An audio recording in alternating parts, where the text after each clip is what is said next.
Get Em Giddy. Welcome back to Get Em Giddy Radio, episode number 6. We're talking Bigeyes, After the Bite, part 2 this week. We got 'em giddy. I'm here, Captain Cody Melton, with Captain Smokey to my right, Captain Taco to my left. Say hi, guys. Keep screwing up your introduction. You're Captain Angry.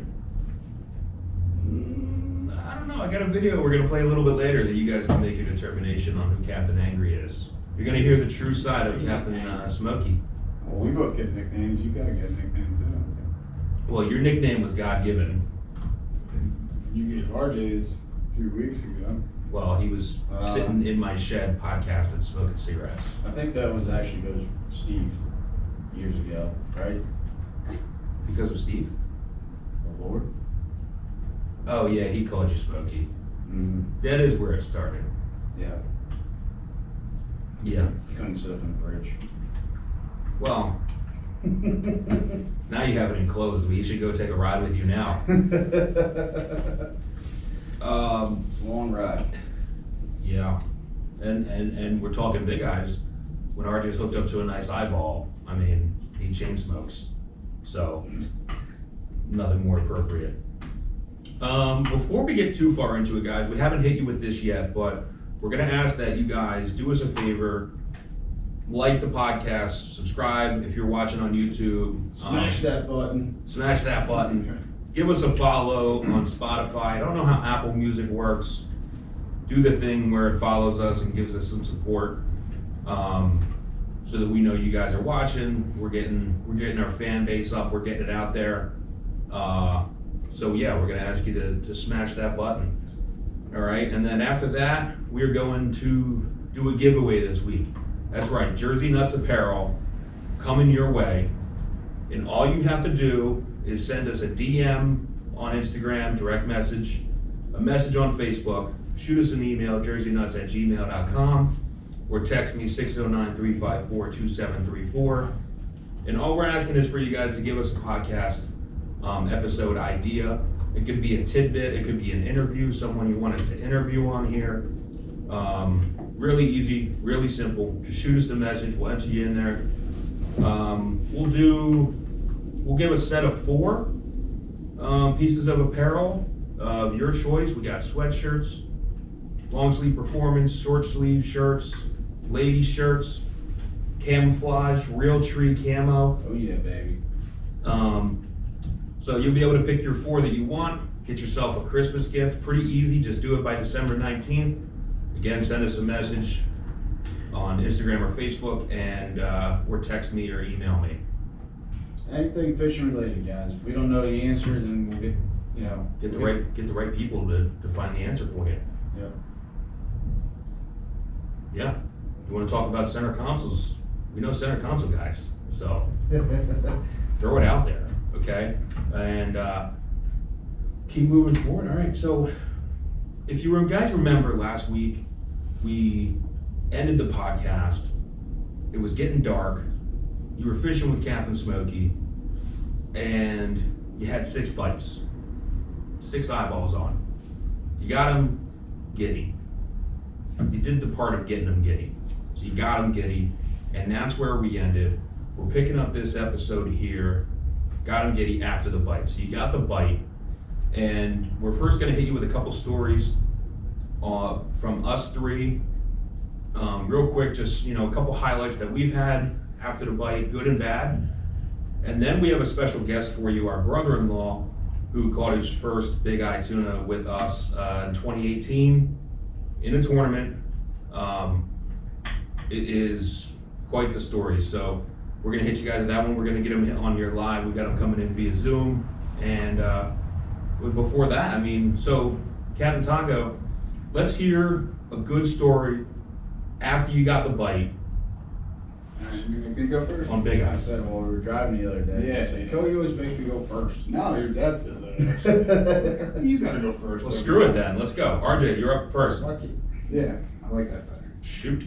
Well, my story was, this year basically turned out, it was pretty much the first time I made a decision that had cost us a fish.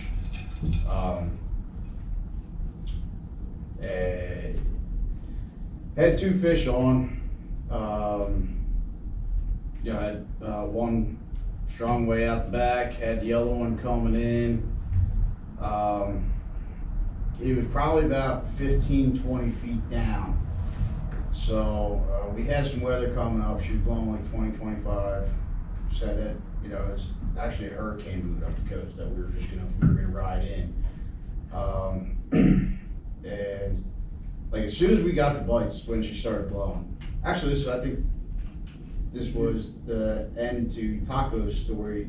Yeah, Yes. mine was before the bite on the same story. Right. Well, So this is and now we're after the bite. this is this Part is- 2, Bigeyes, Got Em Giddy. This is the after the bite, when we had that big gale come through, rain pouring down, all that stuff, so the seas kicked up pretty good, got the sea behind us while we were doing battle. So we were getting pushed along quite a bit. Boat was probably moving, I was trying to keep it straight, we're probably doing like a knot and a half. It's a little bit faster than we like to fight them. Anyways, sea was blowing us. We had the one fish, boat side. I thought he was ready to do it. Basically we were gonna stick some 20 things in him and call it a day on him. So the other angler, fish was strung out, and we could have put some more heat to him, but we were getting blown by a pot, and I thought that we had cleared it enough, and that the fish was straight back behind the boat, and I was confident that there was no way that fish was getting in that pot. However, the fish that came in decided once he got 15 feet from the boat instead of the usual 50, 60 where they decided to put up a fight, he put it up at 15. We were straight up and down on that fish for a pretty long time, the first fish. Yeah, Yeah. well, I thought we had broke him when he came up above the thermocline. I said, all right, he came up above the thermocline, it's done. So, it was just a couple minutes after that, a minute or two, typically. Yeah, the But the seas didn't help us. seas and the rainstorm, we probably were straight up and down for that. The rain's not moving the boat. Yeah, but it made everything more difficult. Yeah, well, I gotta keep the boat into the sea. I got anglers that I gotta do the best I can to make it as easy for them to reel on these fish. Bet he had a cigarette in, I'm proud. definitely. No, anyways, fish got tied up in the pot, the one that was back there. Well, I think we got the first fish in the boat before we realized the other one. No, it kinda happened simultaneously, and I saw it kinda happen. I caught That's that. right. I And think we all thought it happened, but we didn't. yeah, it was first time I had made a call that cost us a fish like that. But anyways, kind of goes back to like the crimp thing we were talking about the other day. It only takes one time to screw up, and you'll never fucking forget it. You can land 100 of these things, you won't remember 3/4 of them, but the one that got away, is the one that you'll remember. So that's my story. We all make mistakes, Cap. I wasn't there. Usually I remember your guys' stories better than my own, but I have no recollection of this one. No, because it was a difficult situation. You mean you didn't share the experience with me? You just I think I said you tied one up in a pot. put it deep down inside, Like I said, buried it. this is the first time it came out. Buried it with 20 Marlboros. I would too. Hey, mistakes happen. I'm assuming it's the east wall of the Hudson. That thing's loaded with pots. Right to the notch. Surprising, it doesn't happen somewhat more often. It's a difficult situation, without expert anglers on board and putting the right amount of heat. You got to fish at the boat. It's a tricky situation. So. No, all the time that we spend doing battles with those things in the pitch black, they're strung out hundreds of yards. You can't see anything. We, manage to maneuver around them. And this one time.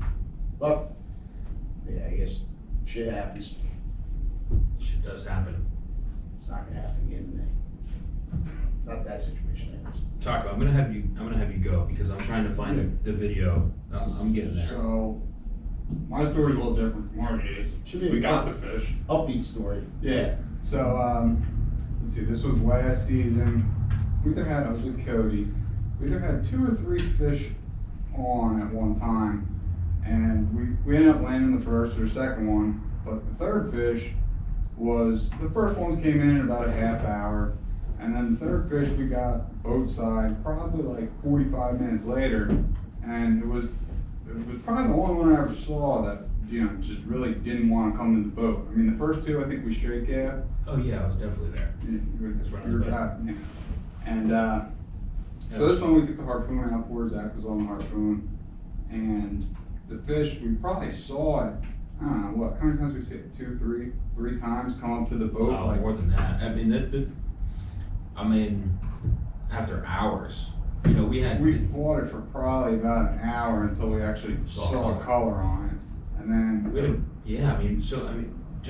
were nice 200 pounders, and the one came in right away, and this dude was just pissed. Yeah, it was about the same size as the one that came in right away. This one was just swimming along the boat, and for whatever reason, we couldn't get it the last 10 feet. So, after about an hour of just looking at this fish, watching it come up, run down back to thermopline, come back up. Finally got a dart in it after about an hour, but that was a couple hours. I think it was 3 hours, Yeah. the whole play. You probably got the first fish or 2 in an hour and just spent the last 2 hours looking at this fish swimming 20 feet away from the boat. That's the only one, and he would sit just outside of range to make a comfortable harpoon shot. Almost with his back out of the water. And just swimming. I mean, just swimming and just cruising and you were bumping it into gear pretty hard. To keep up with him. Yeah, to keep up with him, yeah. He did not care that he was hooked, and with our customers, we're probably like 20, 22 pounds of drag on these fish, which isn't, you can hammer them more if your customers can handle it. We went through everybody on the boat, if I remember. Right, yeah, we did. We were back to the guy who started. Yeah, so whoever was on the rod first, we had 6 customers on the boat. It was an open boat trip. So they had turns they were going in, and they rotated. There was one guy, I forget if he was like 3rd or 4th, he was on the rod for an hour straight on that fish. I remember that. He was pretty solid on the rod. I think he had it when it was up and down. Yeah, he had it straight up and down. And then we ended up, I don't know if all 6 guys got on the rod or it went back to the guy who initially fought it was the one who had it at the end. But it did go through everybody. So that was cool too. I never saw that on the fish. Going through everybody. That was my story. Yeah, that fish was angry. Really angry. That's the only one I've seen like that after just hours that he wasn't, and he wasn't ready to die even when we did get the harpoon in. The only fish I've ever had do that was Ben's fish that he was on the rod for. Back. The chunk fish? Oh, no. Yeah, you gotta, I know, I wasn't there, but I know what you're talking about. I think we were 4 hours. That was a jumbo. Yeah, I mean, it was big. It was on 230, maybe 230, something like that. Man, you got a cool video of that, so that's why I remember kind of that one. The green and white stuffer, Yep. the classic. But Ben was on the rod the whole time for that. The anglers that you have on board is a big thing. Absolutely. Back before nuts.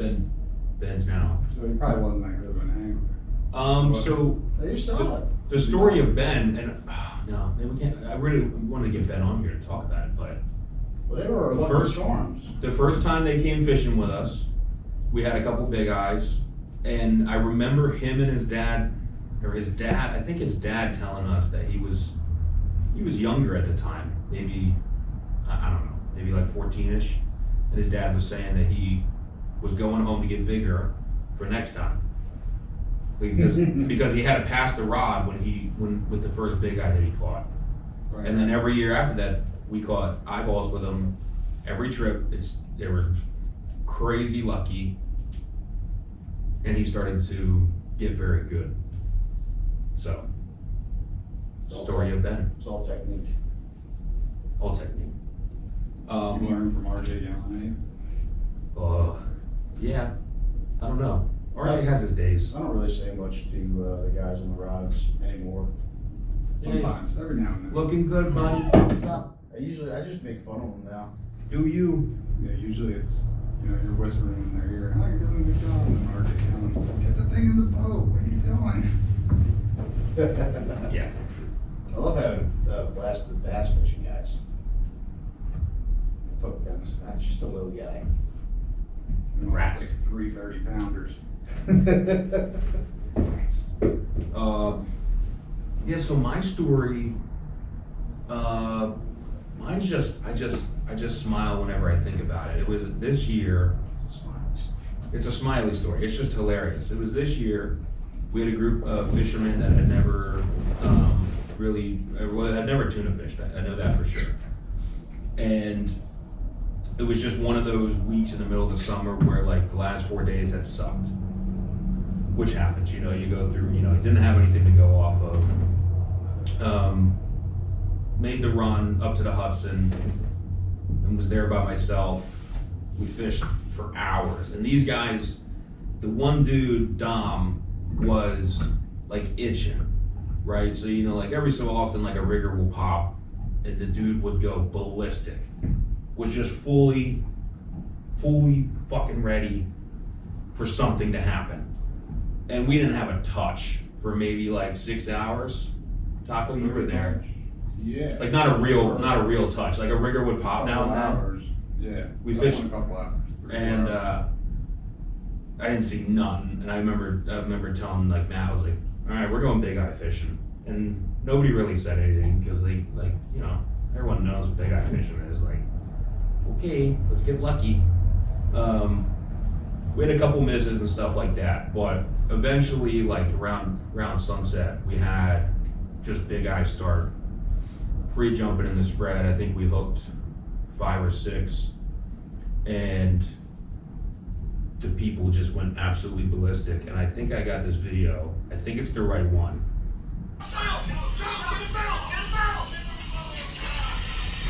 You had it playing before the broadcast, what happened?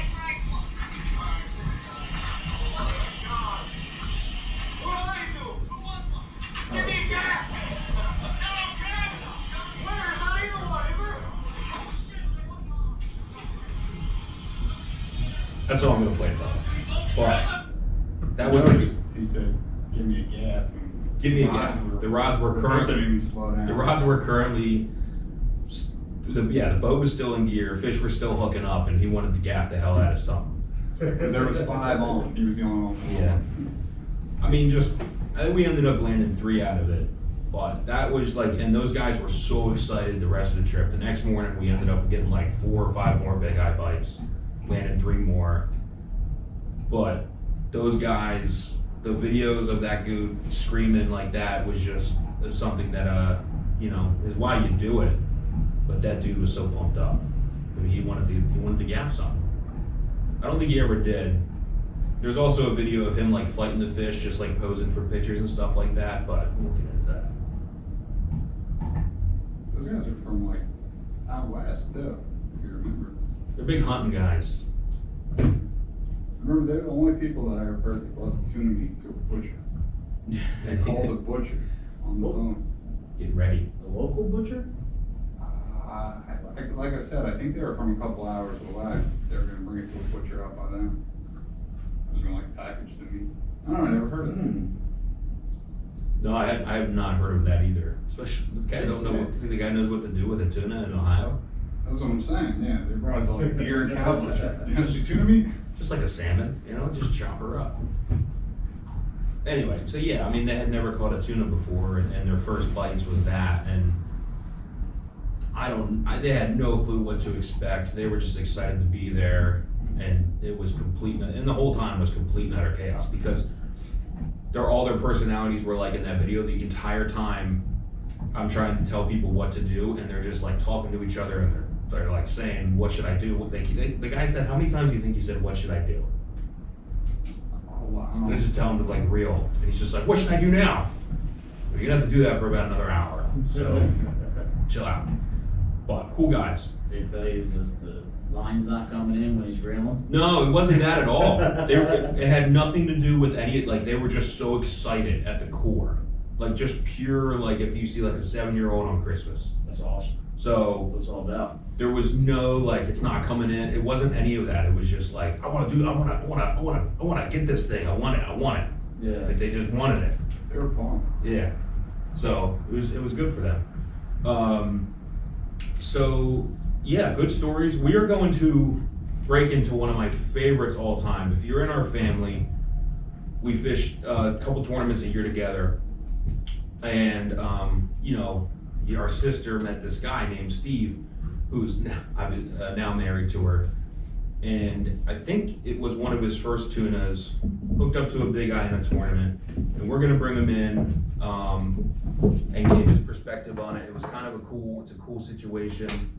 So we will get into that right now.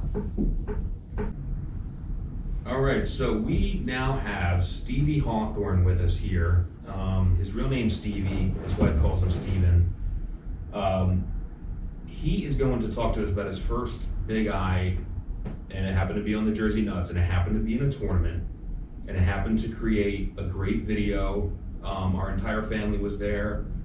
If you bring up the video, they still all cringe, and we'll get into the video a little bit later, but we're gonna have him kind of just talk to you guys about his first Bigeye bite. It's one of the best stories that we have from the After the Bite content. So without further ado, we got Steve Hawthorne. Hello. And we're gonna kind of let you just run with it and just kind of tell us about your experience with the Bigeye from start to finish, from them biting to having yours in the boat, because you were number 6 out of 6 bites, which Cody, I think you gotta set the scene a little bit, maybe? The scene of Cody saying. what's the scene? Oh, the tournament scene. Get back. Well, that's what I was Listeners gonna. I was gonna have. Yeah, Steve. Well, we'll see. Ah. We'll see what Steve says. Alright, Steve's moment. so, hello everybody. I'm married into the family.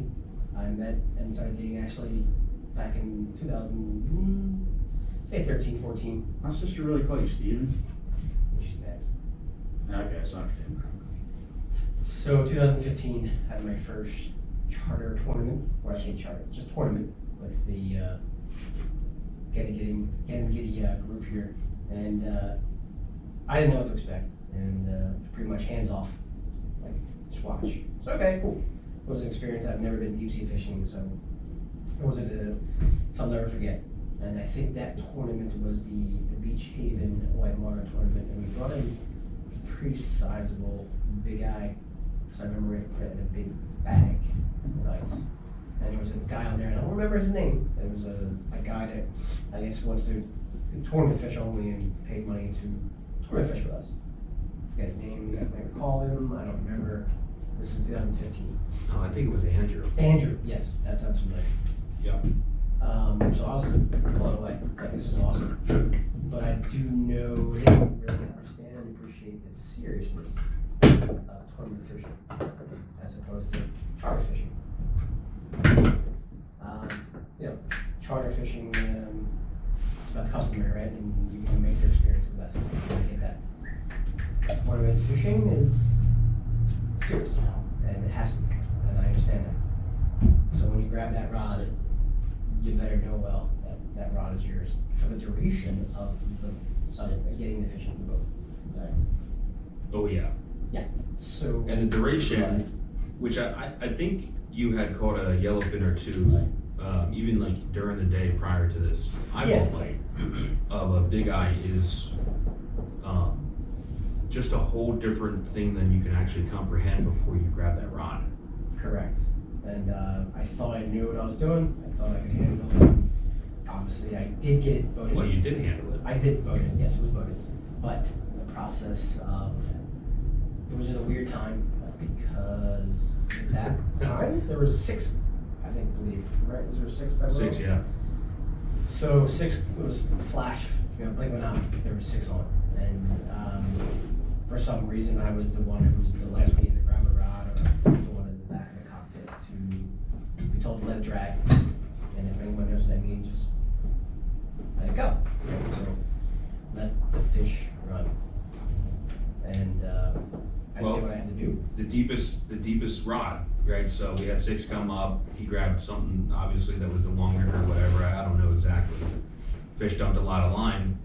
So when you're fighting those big eyes, right, you're gonna pick the closest one, and work to get them into the boat one by one. So I know you were instructed to let it do its thing, basically, just keep the line tight.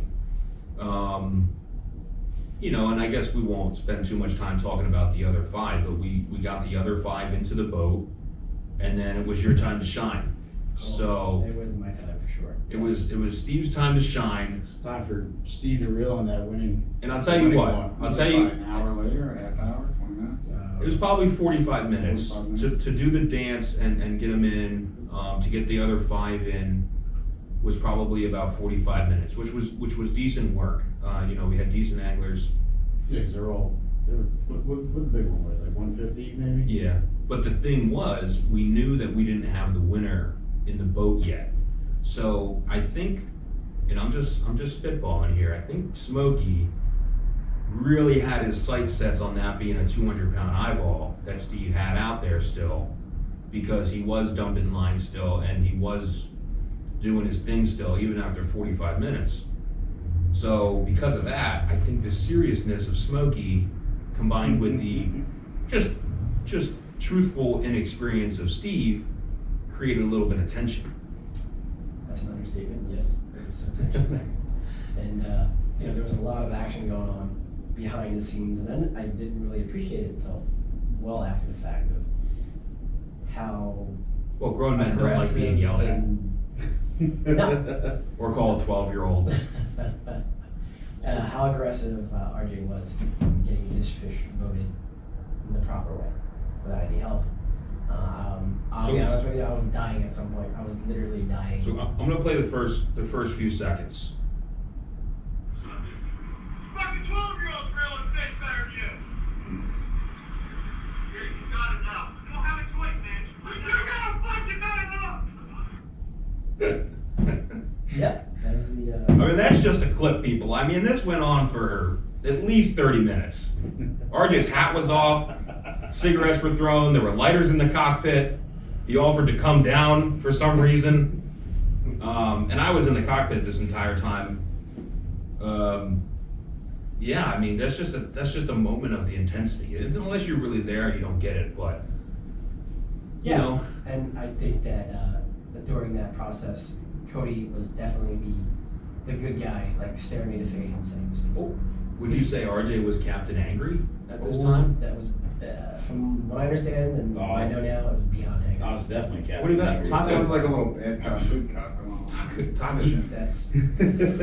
That is it in a nutshell. It was Yeah. Good cop, bad cop, and Cody was very good at coaching me and he knew, like, this is it, this is all you, we can't help you, but he did it in a way that made me feel comfortable, like, all right, I'm gonna handle this, I got it, and he did, and he's like, we can't help you, Well, no one can help you. You still the need it." maturity of everyone's gone up since then, you know, but I mean, the truth is, we did put the most inexperienced guy, well, it's not by choice, once you pick up the rod, right, it is what it is in the tournament, We right? also didn't have any other anglers. No, but I'm even saying, we put Steve in the worst spot. Steve, Well, you admitted default yourself. You said, I just wanted to go for a sightseeing tour. Well, again, this was my. no, that was 2015, this is 2018 now. Oh, this is? Okay. So we had No, 15, 16, Yeah, this was 17, and 18. So, So I had minimum 4. well, no, so what happened with Steve is, not only was he catching his first eyeball during the tournament, but we put him at number 6 in the lineup. Not we, it was a combination of just chance and how we had to fight the fish. If you know my luck, that's exactly what would have come down to. That is Steve's luck. But he had to just basically hold the rod there.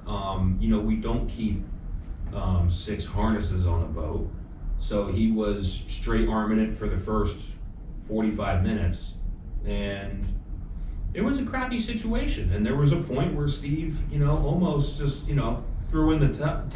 You know, just let I was gonna say throw in the towel, but throw in the rod. RJ just said multiple times, keep your eye on the fucking rod. Look at the tip. Why are you looking away, Steve? Focus on the rod. What the hell are you looking over there for? I've never seen anybody reeling in a fish and straight look off to the starboard side just like out into the abyss, nothing over there.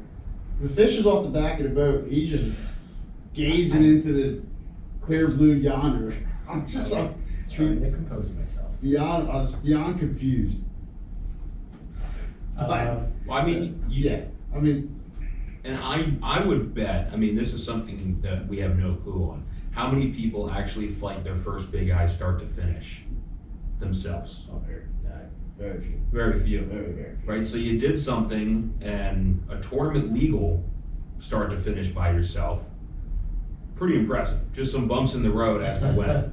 I couldn't wait till I guess it's a fishing term I'm coming to learn is when you see leader, right? When you see the line, you see Color. You see color. So I'm like, I was waiting for that phrase. Well, then once you Like, see color, then it's like a whole nother lifetime too. Yes, because But- then it goes, starboard to port, it's going back and forth, and I'm like, all right, which way do I go? I don't even really know at this point because I'm exhausted. Yeah, it was a fair battle, I feel like, at that point. There's some video clips where it's just like, the fish goes one way and he was taking you with him across the back of the boat.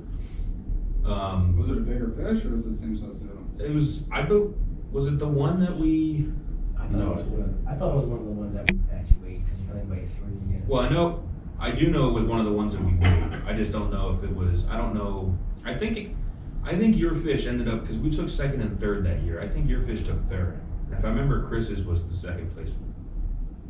Our biggest one. I don't know.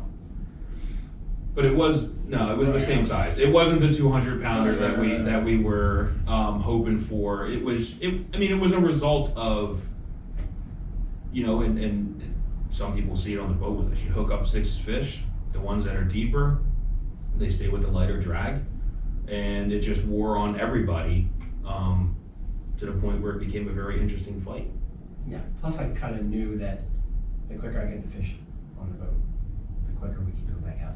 I just remember several times throughout the boating process of the other fish, it was, Cody, it's still taking line. I go, no, you're good. Oh yeah. You got a lot of line on What do I there. do? Just let it go. You got a lot of line on there, Steve. And he's just seeing it tick off the whole 45 minutes. You never gained. I mean, it just went the other way. So Oh, yeah, because I remember we had fish both sides, so. Well, that's what- we were yeah. moving. I mean, that's the kicker. I mean, he was fighting the Bigeye for 45 minutes before he was actually fighting it. Yeah. Because you're in a tournament, you just got the rod in your hand. You can't. I think what threw me off though, thinking back to the situation is that, Yes, let's hear your defense. well, it's not a defense, but I didn't realize that Steve didn't know that he didn't have a choice other than to reel that in. I don't know. Did you? I think he I did. didn't know literally, like, There you go. okay, this is it, dude. There's no, if you hand this rod off, I'm pretty sure at one point you And- did half let go of the rod, right? I was ready to give it to you, and you. And I was just back. watching you Yeah. putting my hands back. I'm like, Hands back and don't said- even give it near me. Yeah. And you just simply said, you got this, you can handle this, you got it, just do it. Talk about how many people have you seen in the last couple of years fight their Bigeye by themselves? Not many. Not many, right? I count on So, one hand, yeah. I mean, as you guys can tell, Steve is very humble when he's talking about this because it was I think he got his life threatened a few times by RJ, but he did something that very few people do. I told him So that winning fish was on the end of that line. did something very, Yeah. very, very few people do. And the thing is, you don't know. You don't know what's gonna go on, so you have to plan and prepare and think that Absolutely. that's it. You gotta get it, and there's no. Well, I mean, that was right. I mean, we were at a fish time, so your bite on the end of your line was our last chance of winning it. In our eyes. So that was that. I mean, that was the moment. So to say it's an experience that you would never forget, catching Bigeyes on the Jersey Nuts, is that a fair statement? Absolutely, but have I reeled in ones after this experience? Yes. Visit JerseyNutsSportFishing.com to book your charter. Anyone else got any questions for Steve while we got him? He's got like 7 kids to go take care of. So, we good, guys? All right, Steve. Well, thank you for your time. We're gonna go on with our part 2 here of Bigeye fishing, and thanks for stopping by. Yeah, thanks for not making me look too bad. Yeah. You could have said a lot more. I'm hoping the video has some audio definitely enhanced the situation. Where people can say, holy shit. Oh, I definitely came up with some new phrases for shit that day. All right, thank you. All right, guys, now we're gonna get into some of the nitty gritty here. After you get the Bigeye bites, some of the things that we do, don't do, things that we try to perfect. When you got Bigeye bites, it's a very tricky situation, especially if you're getting them at dusk there and fighting them during the night. So it's something that takes time with experience, feeling comfortable, and first thing we're going to go over is kind of like when you get the bite, how we kind of handle the situation, whether it's a single, a double, 10, and I'm gonna kind of let Smokey kind of just run with it here and go over some of the things that he likes to do and or not do. Okay, so I'm trying to figure out how to best explain this. There's a big difference whether you get 1 or 10 on. Definitely. So, let's start with 1. You got a single Bigeye bite. I was gonna say the majority of the time the average is 2. We'll get 2 bites. I think over time, you got 2 fish on. So that was gonna be my way to roll with this here. I like it. All right. Anyways, got a rigger pop. You got 1 pull and drag, keeping the boat in gear, right? Hopefully your guys down the pit are jigging the lines, and by jigging the lines, I mean putting your hand on the line that's in between the reel and the first guide with an open palm and pulling out. That way there's no potential for wraps. You're not grabbing the line and pulling down. That way it's not getting wrapped around the reel.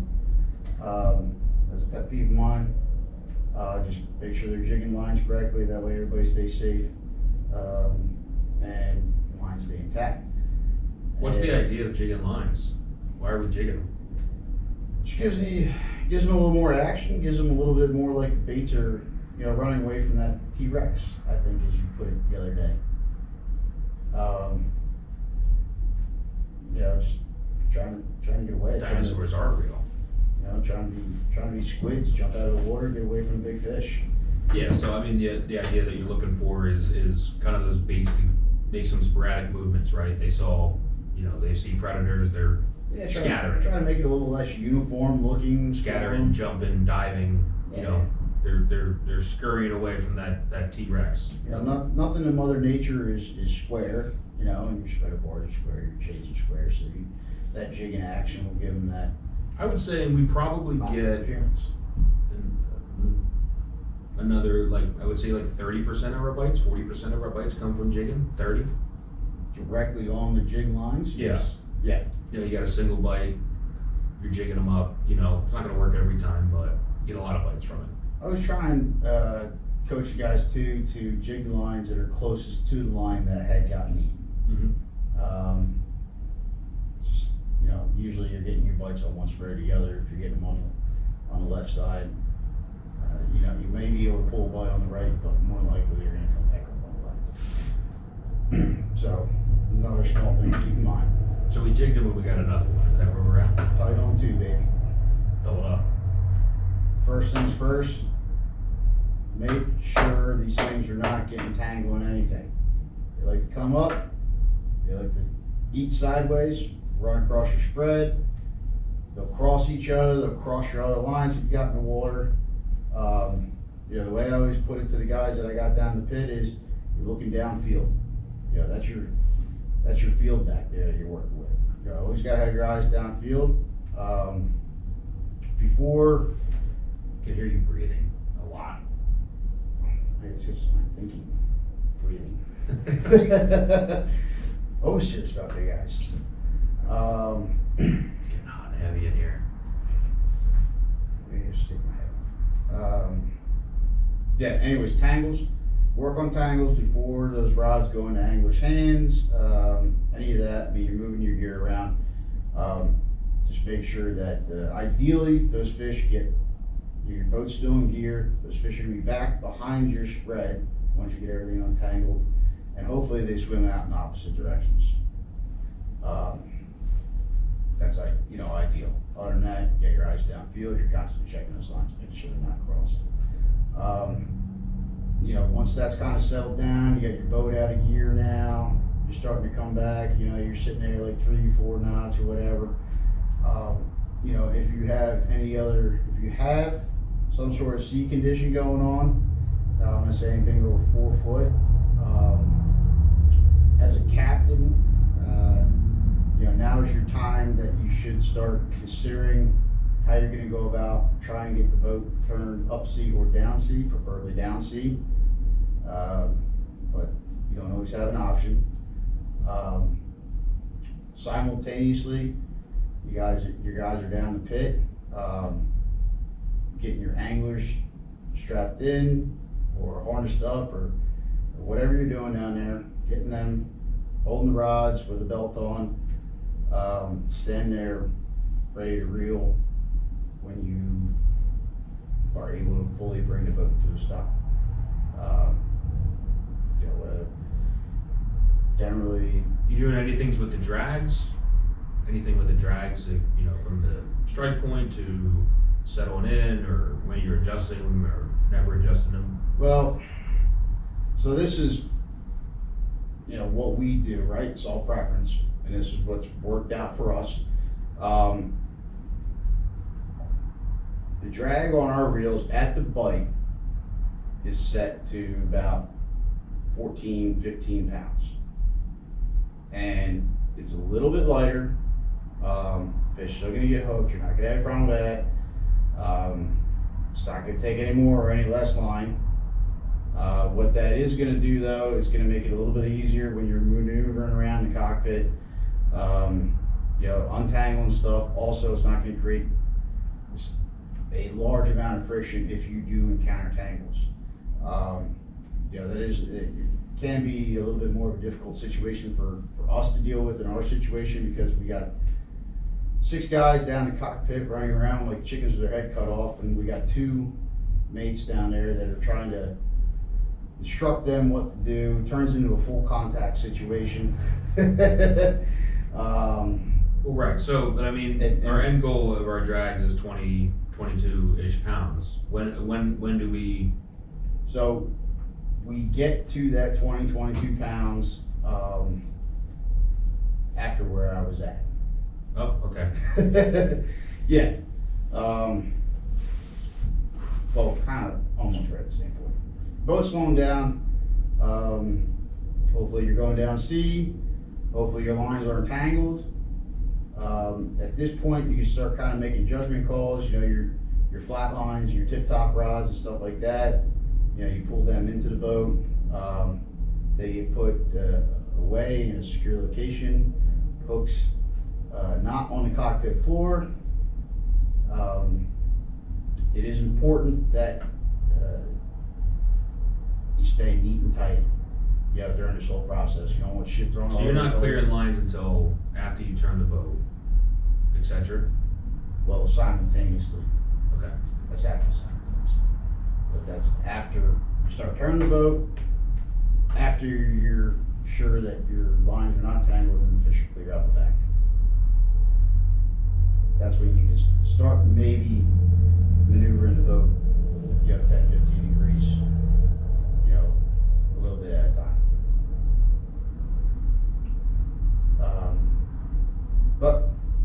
Alright, so now you're down sea, you got the fish out the back, you got your guys settled in. At this point, kind of is when we're gonna start pushing those drags up. And not all the time, guys, do we make it to that 20, 22 pounds. Sometimes our guys we have strapped into these rods, sometimes they can't, they can barely take that 14, 15 pounds. And that's what we gotta work with, is that angler and what they can handle. But for you guys that have capable anglers, you're pushing that bad boy up to 20, 22 pounds.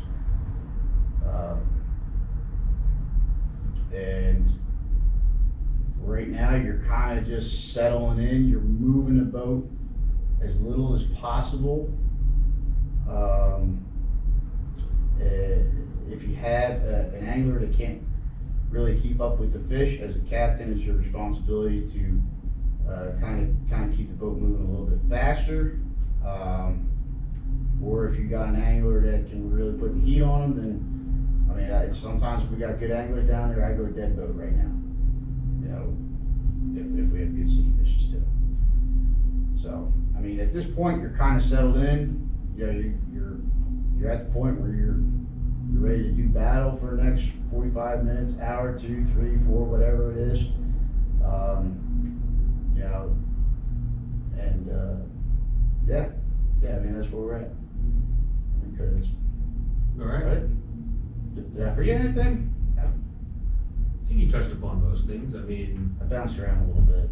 yeah, I mean, you get a bite, you jig some rods. You know, you're hoping to get as many bites as you can, leaving the biting gear, you know, as a review, or boat in gear, as a review from last week, you know, longer than you're comfortable with, 30, 45 seconds, a minute long. We got a video up on our YouTube page of a really good bigeye bite a couple years ago. And, you know, I think we got like 2 or 3 bites. It's actually on the heavy metals, but if you go to our YouTube page, you'll see it right away. We got like 2 or 3 bites like right away. And you'll even see people comment on there like, take the boat out of gear, blah, blah, blah, blah, blah. Well, you got 2 or 3 bites and about 25 seconds go by, boat's still in gear, and we get another 7. So, and they're big eyes, you know, I would guarantee you that most people would take their boat out of gear before that. That's just a big one. I mean, that's just a big one that people have a hard time doing. The only thing that's gonna spoil you is a big blue marlin or a 800-pound bluefin tuna, and you're fishing in 3,000 feet of water, 4,000 feet of water, and you can swim right down to the bottom. Yeah, so, A big eye in our local canyon is just not gonna. you know, control the cockpit, try to keep people calm during that first little bit. You know, our mates go through a lot of work, talk about how crazy do people get when you know, when they get the idea that they're hooked up to Bigeyes. A lot of times we don't try to say anything on purpose, I feel like. Yeah. Like, don't tell them, well, you know, I think because you another don't, big one, especially with the drags, what RJ was talking about, you don't wanna, like, when you initially get that hit too, and line's not off the reel, you don't ever wanna push the drag up. You know what I mean? yeah, that's shock. I mean, that's shock. Your line, I mean, if there's any weakness, going from 15 pounds of drag and shocking it up to 20, 22 while the boat's still moving at even 3-4 knots is not something that you want to do. Well, the other thing too is, you know, in conjunction with that is, if that's the point where that fish is going in, is that fish is swimming as hard as he can. Right. Let him do his thing. Yeah, so I mean, let it tire out, you know. And the real fight doesn't start until you're really up and down on him anyway. So let him do his thing once you get up and down, and that's what we're about to get into. But, you know, being calm, handling the situation, all very important. Making sure that those tangles, you know, that line will burn off in a second if it's over top of another one. So, and they eat sideways. I mean, I remember probably one of the first years we had the 53. Remember that big eye that ate on the flat and went sideways across the whole spread Mm-hmm. and just cut line after line because it got into the Dacron so fast. So, you know, Hey. we've all learned, we have learned all these things from them happening to us. And Trust us. So, He's just cutting off shit that's just dangling from the riggers too. yeah. Just a Dacron just sliding across it. Yep. So, and then, you know, we're getting into the fight here. So, you know, like where he kind of left it, you know, your fight with Bigeyes is not, you know, you're not really picking a fight with them until you get up and down on them. They're gonna go down to where they feel comfortable depth-wise, thermocline, ish, you know, and then they're not gonna wanna come past 30 feet. So the whole, you know, the first stage, and this is usually where we end up switching customers because they think they're getting them to the boat. They're coming, and then they just start sitting down there and they think that they're gonna get them and they spend all their energy and, Yep. next guy up. Perfect So- time to get a new diamond rod. Right.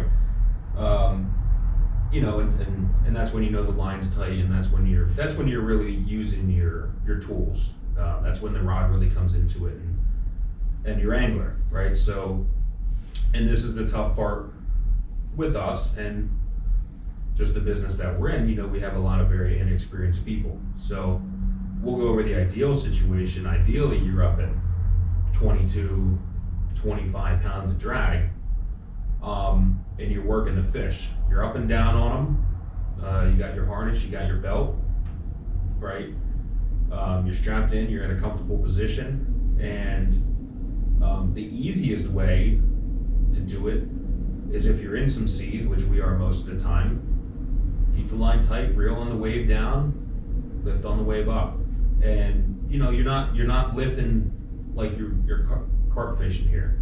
6-inch pumps. Those little 6-inch pumps, pump after pump after pump after pump, getting those 6 inches of line at a time. And once you get his head turned. Right. So, you know, from the thermocline to 30 feet, he'll give you everything he's got. He is not going to want to lift his head an inch. So the goal is to kind of get him to that 30 feet ballpark. But you gotta keep pulling on. Right. As soon as you feel him give you an inch, take a mile. Yeah, you right? gotta. As soon as he gets a little bit, you gotta fucking hammer. And this is the turning point that drags our fights out a little bit, right, with people. Mm-hmm. Because you know, and this is, you know, you start telling the customer real, you can see it. You can see that fish come above 30 feet, his head's up, you know, your boat's still going along at, let's say, a knot, no matter what, right, because you're bumping it in and out of gear. I usually just see the little tick in the tip of the rod tip. Yeah, it loosens up, right? So, you know, once he comes up there and his head is up, you plane him up to the top, you gaff him, you know, but that's a matter of you working, right? As an angler, feeling that situation and just pumping and pumping and pumping and pumping and pumping, and they'll come to the boat, you know, typically. What happens a lot of times is you get their head to turn, they gain like 10 feet on them, you know, they get them up to 20 feet, and then your angler takes a break. Mm-hmm. Well, the fish just took his break, and now he's gonna go back down to 30 feet and sit there.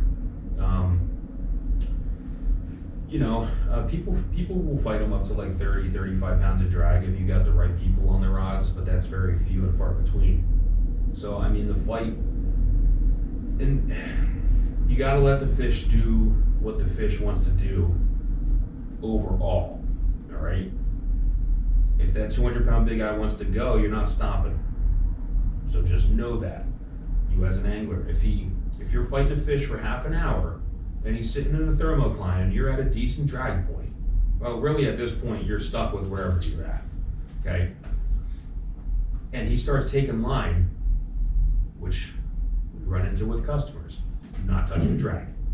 This is not a time to get upset and let your emotions get over you that the fish is actually fighting. That is literally what you went out there to do. That's good, it means he's big. Right. You literally have all this boat and this equipment to go fight fish, not just reel them in. I mean, I'm sure a lot of people have watched that stuff on Saturdays on like the Bass Pro Shop lake fishing stuff, and they act like they're, I mean, that looks stupid to me, right? So this is what you signed up for. The fish wants to do his thing, let him do his thing. You're not gonna control a big eye like that. You can bully around yellowfin, you can bully around smaller tuna. If he wants to run, he's gonna run. But taking advantage of his small mistakes, you know, lifting his head up for a second is all huge. You know, and you'll get them to do, if they're not just sitting there at 30 feet, well, they'll sit there at 30 feet. Sometimes they'll just plane along next to the boat at 30 feet. Other times they'll do their spirals. You know, if they're doing their death circles, there's gonna be a part of the circle where they're gonna take a few clicks from you, most likely, right? When they're turning away from you and they're trying to dive their head back down.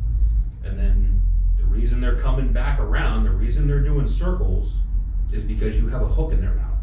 They're not doing circles because they wanna do them, all right? So when they come back around and circle back towards the boat, that's your time to gain line to get after the fish. And hopefully you're gonna keep that fish pointed towards you at some point, right? If he circles 3 times and you finally get his head to turn towards the boat, boom. All right, and that's your time to go take advantage of the situation. So, Just a little tidbit. You talk about what he's turning. As he's turning, when he's just about, right before he's turning about 90 degrees away from, or 180 degrees away from you, like before he's about to start turning back to the boat, I would say like half a second to a second before is when I found best to start pulling on him a little bit extra, giving that little extra oomph. Because if you wait until his head is turned back towards the boat, then he's able to get down. mm-hmm. But if you're on him just a little bit before he starts turning back, Well, he's turning, yeah, because when you're turning back, you have the line, you got the line to do it, give him a tug, and he turns, and yeah, their head always comes up a little bit when they turn. yeah, It's it's just keeping that head up. you gotta get on him just a cunt hair before. Okay. Okay. Nothing. I don't know if that's one of the words that's allowed. They might kick us off the Spotify, but we'll try. It's what it is now. Just common dialogue. It's a measurement. No, not legally. So yeah, I'm gonna get into the end game, right? So the fight part, guys, be patient, get after when they give you opportunities. And then as we move into the end game here, you got 2 different perspectives of the end game, especially in this room. Some guys might be their own captain and mate and gaffer and stuff like that, but running a sporty, you're gonna have a guy at the helm running the sticks, and you're gonna have a guy in the cockpit who's in charge of handling the situation. So the different perspectives of an end game, we'll start with how we want to run the boat, and where we're looking to keep them and stuff like that. We'll hop with Smokey, and we'll all chip in with this, and then Matt will give us a good perspective from the cockpit, the end game situation. As far as the end game is concerned, as soon as you should start preparing your tools, all your pointy objects, to land these fish. Pretty much as soon as you got everything situated, about 45 minutes before, you really need them. So you get your harpoon out. And usually as soon as you get the angler like situated in the rod, your clear tangles, you're gonna start taking your Get your gear ready, make sure you're all good there. Everything's all squared away, all your lines are situated good, no hooks on the floor, all that stuff. Yeah. Just to bounce it, yeah. So once your angle's settled in, that distance from like where the fish is at to where you get up and down is the best time to take care of that kind of stuff. Mhm. And then once you're up and down, usually, we have one of our mates babysitting the guy on the rod, as in keeping that line from hitting the corner of the boat or anything like that. So, Yep, good point there. Getting on it wasn't bad as well. So your gear's all ready to go. I'm gonna say 80% of the time, you're gonna just be simply hitting these things with a straight gaff. We like 8-footers on our boat. Pretty much just use those exclusively. But usually once you get that fish to come up above 30 feet, he's done. Occasionally what you will run into, and it's why we always have the harpoon ready, is you'll get some fish that decides he wants to do some side-to-side action and try and plane off to the side a little bit, then he'll go back to the other side of the boat. Those are the fish that are a real pain in the butt. So anyways, that's why we have the harpoon. It's not necessarily for a certain size class fish. It's gonna be for your fish that are a pain in the ass and don't want to necessarily cooperate. In which case you say, okay, well, you don't wanna come 10 feet for a boat, I'm just gonna poke you with this thing. Which a lot of times are like, those fish at like the 180 range are always, Yeah. it always seems like, you know, they're the worst. Yeah. Your 200 plus kind of fish usually kind of fit the mold. Your smaller fish you can kind of bully around, but those like 180, 200s, they're pissy. Yeah, and especially if you get one that shows up at the boat before you're expecting it to, you're like, oh, that was too fast. Mhm. Grab the harpoon. Don't go to gaff, because you're gonna get maybe one shot at him. Then you won't see them for a few hours or an hour. Yep. I mean, the one I always with that was the one we hooked on the chunk back, 5-6 years ago. That we hooked him, we had him at the boat in like 5 minutes because he didn't know that he was hooked. We hooked a nice bigeye, and then we didn't have the harpoon out because we didn't know it was a bigeye, but then we didn't see it for 4 hours on 40-pound fluorocarbon chunking. So I wish I had the harpoon out then. Well, he got the harpoon. He did get it eventually, but He learned about the harpoon. wish I had it earlier. Yep. I don't know, what do you think, Doc? Did I kind Yeah, of, I mean, that's, yeah, I mean, basically when the fish comes up, you can kind of tell whether you're gonna straight gaff it or harpoon it. I mean, like you said, most of the time if you fight them for like an hour, they come up pretty much dead. The last 30 feet, once you get them above the film upon, yeah. they're just dragging them into the boat. I mean, the ambush are still usually fighting them, but at that point you can just straight gaff it.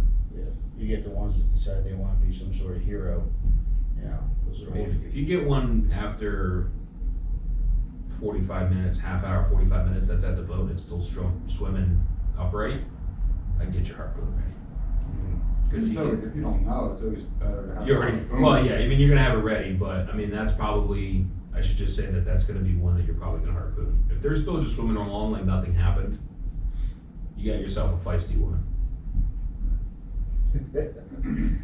But I mean, so Matt, like when you go into like taking care of the line, talking to the anglers, your kind of perspective as far as like, when that moment comes where that fish is gonna, when it crosses that 30-foot threshold and you're getting towards the end game, like what you're telling people, what you're doing, how you're handling it.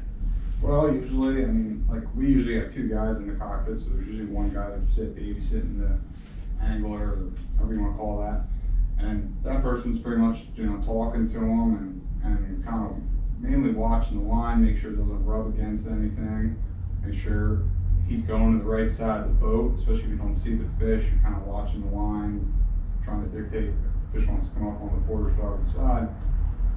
And then usually you're gonna have a guy who's gonna harpoon it or straight or gaff it, whatever, and when the fish comes up, you're gonna make sure it doesn't touch anything with the line, and you're gonna try to poke it or stick it with something. I mean, Stab it. yeah, get something in it, however you can. Are you doing, I mean, I know, what are you doing, like, are you helping feed the line or anything like that? Yeah, so if the fish is out, like if the fish is out to the side of the boat, usually grabbing the line, not necessarily grabbing the line, but holding the line. Like I would say like open palming the line, kind of walking it towards Right. the boat a little bit. Yeah, with the big eye, that's something that the guy down, the guy in the pit and the guy up in the bridge have to be in communication with. If you're gonna, we call it walking a fish over. Right. Walk the Usually fish you're over not like that. Yeah. Usually you're not gonna really walk the fish if you're harpooning it. No, there would be not much need. Yeah. But there could be. Right. Yeah. But I don't think most people fish enough together there's a small select amount of people that do, but most people don't go fishing with the same people every day, so it'd be tough for them to. Yeah, and there's a big difference too between knowing that fish is ready to die, and getting involved as a mate. Like I know there's at least I know you know what I'm saying, whether I'm describing it properly, but like you're not really gonna get involved with the line until you know that fish is ready to come to the boat. Like you feel that moment is there. Right. If right. you think that fish is green, Right. you know, I mean, if you see the fish and you have a gaff in your hand, the fish is 8-10 feet under the boat, you're gonna try to walk And it he- up to the boat a and little bit. he's doing the right thing. He's sitting there and he's coming up, you Because know. a lot of times with inexperienced anglers too, they see the fish and they almost kind of like give up. Yeah, they're like, oh, I got it. Yeah, they, Stop reeling. yeah, and they. Water's clear, man, you still got another 20 feet? Right. How many times have you said, "Come on, one more, buddy, one more reel"? For 10 minutes straight sometimes. Well, they don't Um, have any more in them. I think they're reeling. But they're just in them 6-inch pumps like Cody told them. They'd be good. they just take advantage of this. You know, there's just ways to make your life a lot easier. The waves are easy, man, and that is something that so few customers comprehend. Like they're sitting there trying to reel when they're going up on the wave, and then they're taking the break when they're going down on the wave, and you're just like, come on. Another thing that might happen to them, you might be able to see this from above more, but like, whole time they're fighting right on the side of the boat, and then, you know, that last few feet, usually whoever's touching the line is gonna kind of go in front of them, so they're moving back. So that's kind of the point when they give up too, Yeah, even though you still got 10, 15 feet. yeah. Well, I mean, not professionals for a reason. Yeah, they stop reeling, and then you're sitting there, come on, reel. But they expect when you step in front of them that it's like, okay, I'm done. Other thing with the end game too is, how many times, especially if you have multiple fish on, you know, you get the first fish in the boat, everybody wants to get excited, but say you got, Yeah. like going back to our day, we got 2 on here, you know, we're only halfway done. There's Yep. not really any time to get excited with anything. Yeah. And you know, to go back, right, it's a good point, Matt, that we do have 2 on here.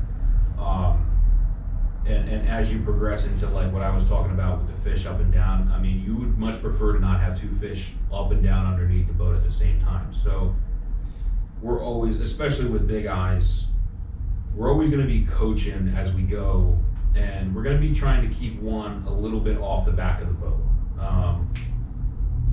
You know, so whether that means, at least the way I would handle, like if we go back to the 2 bites, you know, whichever one I think is closer to the boat, once we go to adjust the drags, I'll probably take the drag up of the one that's closer until I can get them like significantly separated, and then we'll start working on the other one. I mean, you still haven't. You're usually telling like if you have 2 on, whoever's on the one that's kind of just gonna not be the first one you want to the boat, you're telling that guy, you know, don't save your energy Right. a little bit. You're just keep keeping your tension. line tight. You're just keeping your line tight, you know, like, you don't wanna get lazy with it, but you're just keeping your line tight, where you want the guy, and that's where having anglers comes in, it's a huge help too. When you can tell the one guy, listen, I need that fish at the boat now, and he goes to work, hitting those pumps, getting that fish towards the boat, it's a huge help. You know, to be honest, I'm very impressed sometimes when we get 6 bites and charters and we land 4 or 5 of them, because, you know, we have people that don't listen very well a lot of times. They're very excited. They think that they're bass fishing, and they you know, they're lifting their rod up to the side, and you know, and that all that plays into it, but you're keeping your fish staggered. They do really big circles at the boat, so if you have 2 fish just sitting under the boat circling, there's a pretty good chance that you're gonna have a problem. Yeah, I think people, even though you could say all day long you're gonna be strapped into a Bigeye for an hour or 2, but until you're there for it, I don't think anybody grasps No, you have no fighting clue. a fish for an hour, No what clue. it is. You know, It's kind of like when we tell new mates they'll be fishing for a week straight. Right, same concept. and once you Fully grasp it. understand it, it's actually pretty easy to keep Bigeye separated. You know that story we had Steve on here earlier, 6 bites. We did a really good job separating those 6 fish. We landed 6 fish. It's easier than if they're 30-pound yellowfin, because they just go all over the place, you know. I mean, that's just something that, like, once you get the concept, I feel like people will completely understand, but I was gonna say, it kind of just becomes. if nobody says anything to the 2 guys in the corners though, and you have 2 good anglers, right? Let's say I'm on a private boat with my buddy and we're fishermen. Yeah. Right? Nobody says anything to us. We're both hooked up on Bigeyes. We're both working the fish like we in theory should be. Mhm. Next thing you know, like, crap, we got a big problem here. We got two eyeballs at the boat. And, you know, at that point, you don't want to back off the drag. You know, so then you're putting yourself in a situation. Yeah. So, simple one, but, you know, some people don't do it. They just, you know, get excited and don't think about the situation and understand it and go through the process. I was gonna say, I think it almost becomes almost second nature to us to do that sort of stuff, like, it's kind of staggering, you know? And sometimes, like, if we have, say, going back to the two fish, if you got one out further and one in close and you're working one in close, sometimes those could actually switch. Like, that one, that you know, you could have an angler that can't get any ground on that one straight up Oh, and yeah. down, and the other one, Yep. and then you kind of switch them almost. Yep. Yeah. And I mean, communication is probably the biggest part, and that'll take. And we haven't even said the word communication. I don't even think. But or you said it once, RJ. But and I'm just now that you say too in switching us and you know moving across the back of the boat. You know, the guy that's up and down at the boat has priority over the guys that are out deep, right? So he's coming in underneath of people. Other guys are passing behind him. You know, the dance. And it's all part of it. Yeah, I mean, on any other, pretty much any private boat, there's gonna be a whole lot more, you know, communication or yelling back and forth between the bridge and the cockpit, you know, when those fish are, when you're down tight on them. I mean, you know, we just, you know, we communicate without even talking about it, you know, we just fish so much. But there's still communication takes place. Absolutely. I mean, there's communication between everybody. I'm trying But you don't communicate properly if people are overexcited, overzealous, or if you're the guy in the videos, you know, screaming to get me a gaff as soon as the big eyes hit. communicate to the yeah. And communication to everybody. Yeah. Yeah, talking the situation through. And that comes from experience and knowing what's going on. So, you know, some people just don't have it, but the best thing we can say is just stay calm and think. You know, it's not that hard if you just take your time and think about it. But I also understand completely, you know, some of these guys have fished for years and years and, you know, they only get out a couple times a summer and they finally get what they believe is that big eye bite. You know, they're gonna be pretty freaking pumped up. Yeah. Another thing, the people on the rod listening, you know, like if someone's telling you to do something. Good luck with that. Yeah, right, but, you know, sometimes it's not that they don't wanna listen, it's that they can't grasp the concept. They're just big tuna, you know? Yeah, right, that's all it is. Yeah, I mean, But like the moving right and left. yeah, Stuff like it's that. like the dancing part of it, right, to make everything easy. Cause I mean, you could tell someone to, you know, move to the right side of the boat, they're standing on the left, but they don't even move, Right. you gotta physically. And they're- Grab them, they move can't them. walk because of the pressure on the fish. I mean, it really is, you know, not the ideal situation to have inexperienced people fighting the fish, but that's all part of I it. mean, That's our job. No, I know, everybody's Yeah. inexperienced on a big eye at one point or the other, absolutely. Absolutely. you know. I'm just saying, like, you really can hammer these fish if you, I'm just saying, you know, if I was going tuna fishing for the first time, I'd at least watch Wicked Tuna or something. You know. well, They use the I think rod, people do that and they leave it in the, that's why they get pissed off when they see us, like, give them the rod. They're like, no thanks. Right. Like, reel it out of there. Are we selling these extra trip? Which, I mean, I ain't gonna get into giant bluefin fishing, but that's not angling. So, Not leaving another rod order? yeah, fishing a 130 bent butt out of a rod holder, each in their own. that's not angling. I've We been- can have an episode on that. You're not an angler if you Can't tell fight you fish the- out of a rod holder. Can't tell you the last time I reeled in a fish. I'm just saying. I mean, we don't walk around and call ourselves anglers. We call ourselves captains. Yes. Yep. I keep my Just ass going down off. for It's it. one of my pet peeves. People that fight fish out of rod holders. You know, fighting a swordfish out of a rod holder. It's, okay, like you're just cranking. You're not fighting anything. Yeah, I agree with that. Well, your rod's doing. Going off on a tangent here. Your rod's doing the fight. Yeah.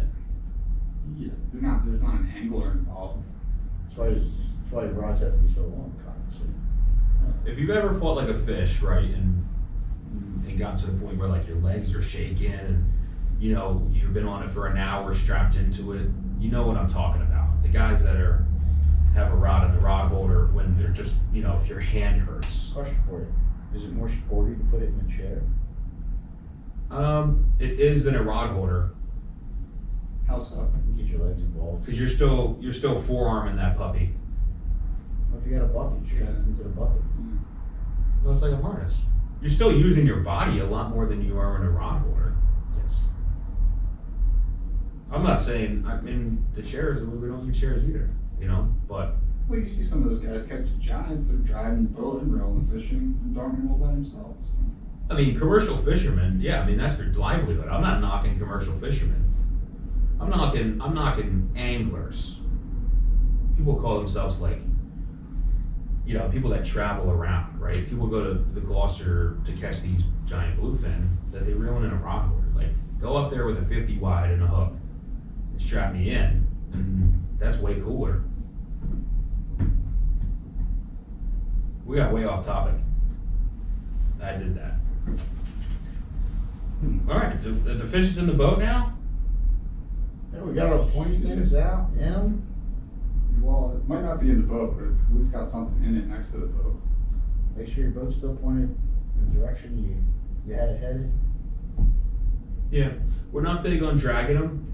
You know, I know people like to drag like 30-pound yellowfins now, which is like hilarious. People post, I can't even.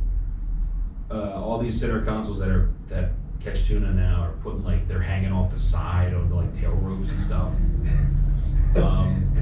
I fished at the Atlantic Princess one day this year, and I saw like 4 tunas hanging off the sides of boats. I'm like, I gotta get out of here. Yeah, we pretty much just wing them in, and you know, we let them get their core temp down on the deck, lead them out, take our pictures, and then you know, box them up. Yep. So- Other thing is, you know, safety when it's in the boat, kind of flopping around the cockpit. I mean, that thing can. Yeah. I mean, you're very right with that. I would say a lot of them. Yeah, I mean they do. They go nuts. Watch out. The tails are powerful. Yeah.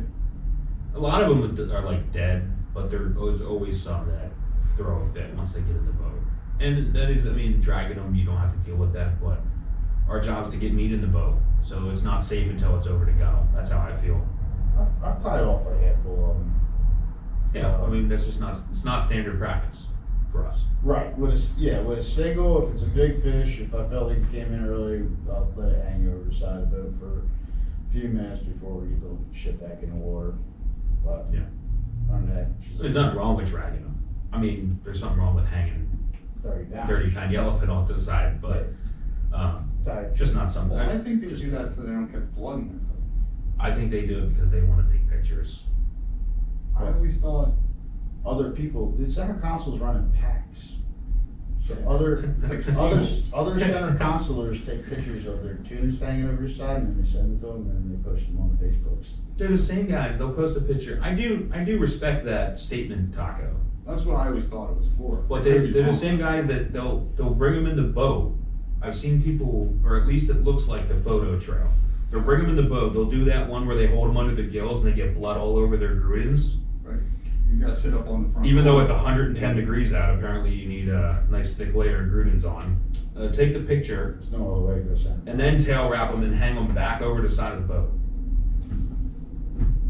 Okay, I believe you. I don't. No, but I respect your statement that it would kind of make sense if they were just Yeah, I don't. bleeding them, but still ridiculous. Still ridiculous. Don't post those pictures. It's sad. It's embarrassing. That's 2 tangents, Cody. Mm-hmm. Get one more, you're in timeout. Well, the episode's pretty much over now, so we can go off on anything else. Well, we landed our Bigeyes. When the Bigeyes in the boat, then we finally feel good. I never feel good fighting Bigeyes. Nope. It's the most nerve-wracking thing in the world. I wouldn't say it's fun when it's on the line. It's only a fish story until it's in the boat. Right. Yeah, it's not fun when it's It's when it's not hooked up. fun. It's the worst. Very nerve-wracking. Well, I don't know if I had that. I think I had that conversation with Ben earlier this year. It is for us because no matter what happens, it's always gonna be our fault. Right. The angler could just not reel, let all the slack in the line. Hook But holes. yeah, it's still, yeah, at the end of the day, it's not gonna be his fault, you know, it's gonna be, it's just, again, the nature of what it is that we do. And it is my job to keep the boat moving at a speed where, you know, if I see him decide to stop reeling, then I should pop her in gear. Give her a little push. But that's the type of shit that we gotta worry about. That most people don't. But adds to nerve-wrackingness. Mm-hmm. Anything else you guys want to add in on our two-part Bigeye episode series situation going on? Watch out for tangles. Watch. Tangles. First thing, don't start clearing rods, look downfield, Downfield. make sure you're clear.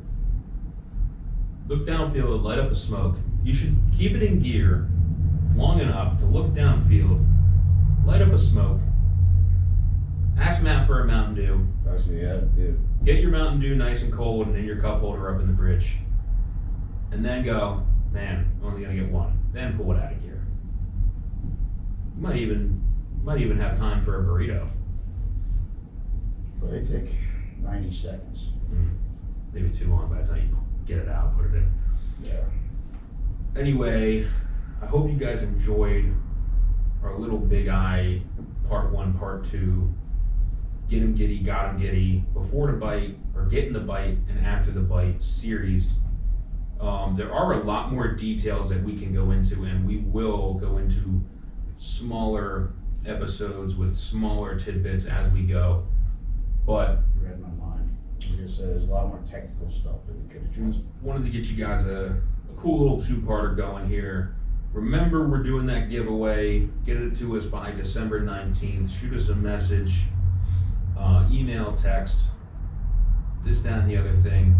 Smash that like button, follow, subscribe, whatever you're listening to us on. Smash are good. Smash or good. Get 'em giddy. Thank you to Steve for hopping on for us, and we hope you guys enjoyed this episode of Get 'em Giddy Radio, presented by Jersey Nut Sport Fishing. Captain Taco, Get 'em giddy. Smokey, Get 'em giddy. Get 'em giddy.